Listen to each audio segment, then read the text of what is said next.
advice is, just the kids is definitely always a wonderful thing. It's just making sure that when you do decide to have them, you choose the right person. You know what I'm saying? Of course. That's the most important thing, I think, as far as, when you're ready or when you make that move, is definitely just finding the right mom, you know what I'm saying? Got you, brother, got you. But yo, I'm gonna just jump straight into it. You know what I'm saying? Okay. So first, let's just break it up and let's break it down. Right now, you got the record out because Intel had made this record and you responded. You know what I'm saying? So, just give us a little insight on that. I wouldn't say I didn't respond to him. It wasn't a response to his record because I don't feel that the record was worth me responding. Right. And I don't feel that him as an artist, I should, with the things that I've achieved, I don't think I should be responding to a dude like him. You know what I'm saying? And, also, I come from an area, it's like a little kid to me. So I wouldn't feel comfortable demolishing some young dude. Like, you know what I'm saying? I wouldn't feel cool about it at all. So that's why. Okay, that's what's up. Alright, so what about the Inspector Deck situation? You know what I'm saying? The Inspector Deck situation, that's that was the bro, you know what I'm saying? Like that's somebody I consider like family. And even though we separated and as friends or whatever you want to call it, you know what I'm saying, family, and we split that time, I still had a respect level for him, you know what I'm saying? And people would ask me, what up with him, and I'll say the politically correct answer, you know what I'm saying? But it was up until recently, a mutual friend was like after a show that he had in VA, and they were chopping it up, and they asked him about our situation, what up with you and Fes, why y'all don't associate no more? And his response was, well, like, I'm not going to go into particulars, but his response to what he said about me to someone who knows both of us was definitely going to come back to me. Right, you know what I'm saying? It was wild disrespectful. So, and then he feel like, when people ask me about him, I get a politically correct, you know what I'm saying, answer. I could say mad, foul things as well, you know what I'm saying? But I wasn't even stupid to that. So once I found out that publicly he's cool with saying some kind of disrespect, showing disrespect towards me, that it's like, oh word, like, you know what, now it's no more politically correct answers. It's just, I'm gonna tell a real story. So that's where Let's Talk About It came about, you know what I'm saying? Right. And you guys really ain't had nothing to do with it, but he just was in it because, Face is my boy. So the record is called Let's Talk About It. I'm just speaking about the things that these dudes did to me and my people, you know what I'm saying? Right. Down to the Don Pacinos and all of that. Like, none of this is just a made up, let's just take a shot at rap because we want to create a buzz type of thing.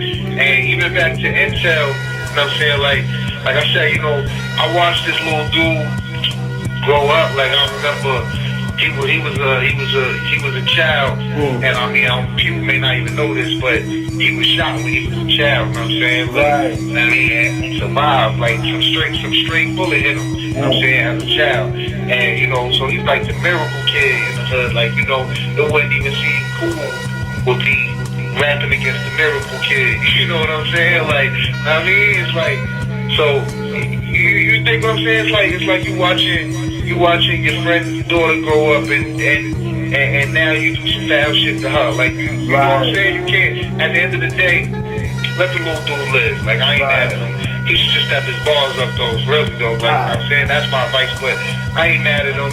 Ain't none of these dudes doing nothing to me. Like, you listen to these internet and all of these fans jump out the window, this.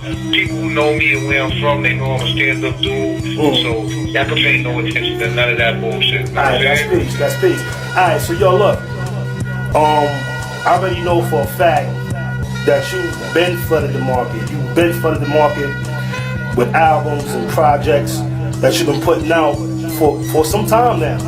And I just Googled your name, right? And everything that's attached to your name is official and authentic, from the SoundClouds, the YouTubes.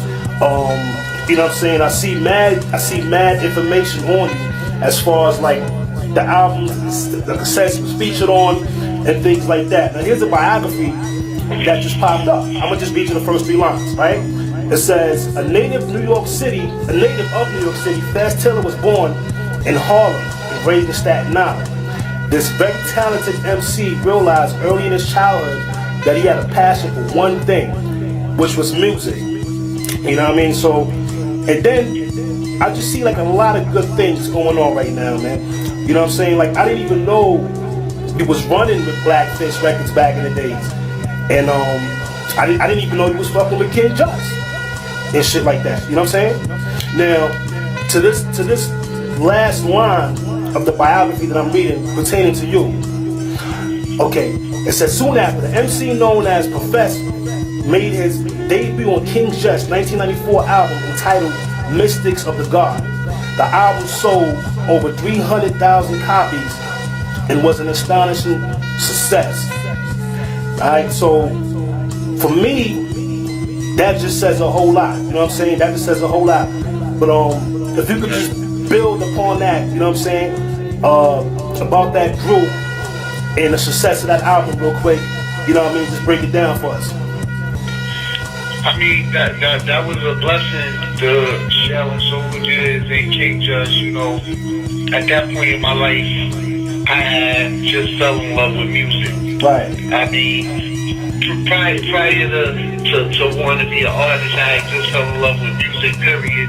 Like rap music, you know, of course I like the music, but rap music was, I was just, a few years before I got to really be a rapper, I had just became a real fan. You know what I'm saying? And as a fan, I played around with music and wanted to be a musician. You know what I'm saying?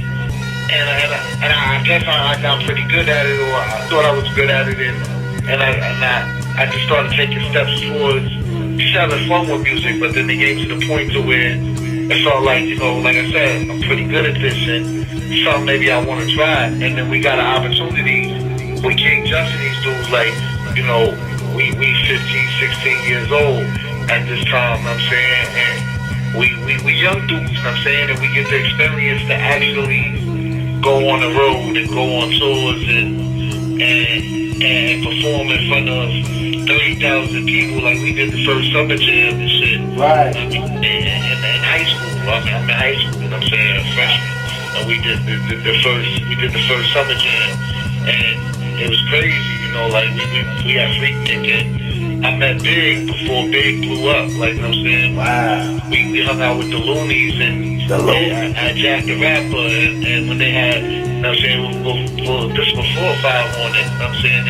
They had, what they had out, they had something else out at the time or whatever, you know what I mean? But they really, when they came out with 5 on it, we knew they was that because they was the dudes that was giving us wild buzz when we were sitting Jack the Rapper, so it made sense.